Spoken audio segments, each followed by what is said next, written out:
Hamza enjoying in Bangladesh. বাংলাদেশের দারুণ উপভোগ করছেন হামজা চৌধুরী। গতকাল ঢাকায় সেই দলের সঙ্গে যুক্ত হয়েছেন, বাংলাদেশ দলের ট্রাভেল কিটটাও গায়ে চাপিয়েছেন।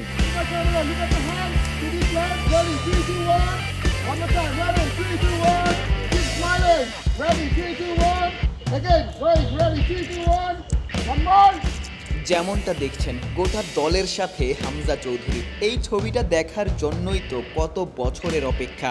অবশেষে হামজা বাংলাদেশ দলের সাথে অফিসিয়াল ফটো সেশনে।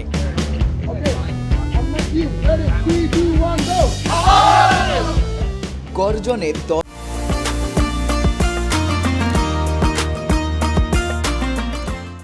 দলের সাথে মিশে যাওয়া, গোটা দলের অফিসিয়াল ফটো সেশন শেষ হওয়া, এমন আবহাওয়া কিংবা খ্যাতির বিড়ম্বনা, তবুও হাসি মুখেই উত্তর দেয়া, বাংলাদেশে দারুণ উপভোগ করছে।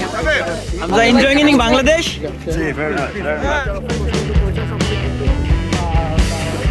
বুধবার হামজা তথা গোটা দলের ব্যস্ততম শিডিউল। অফিসিয়াল ফটো সেশনের পর প্রেস কনফারেন্স, সন্ধ্যায় গোটা দলের অনুশীলন, যেখানে যোগ দেওয়ার কথা রয়েছে হামজা দেওয়ান চৌধুরীর। 25শে মার্চ ভারতের বিপক্ষে ম্যাচ দিয়ে বাংলাদেশ দলে হামজার অভিষেক হবে। আগামীকাল ভারতের উদ্দেশ্যে বাংলাদেশ দল দেশ ছেড়ে যাবে। আশিক সারোয়ার, নিউজ 24।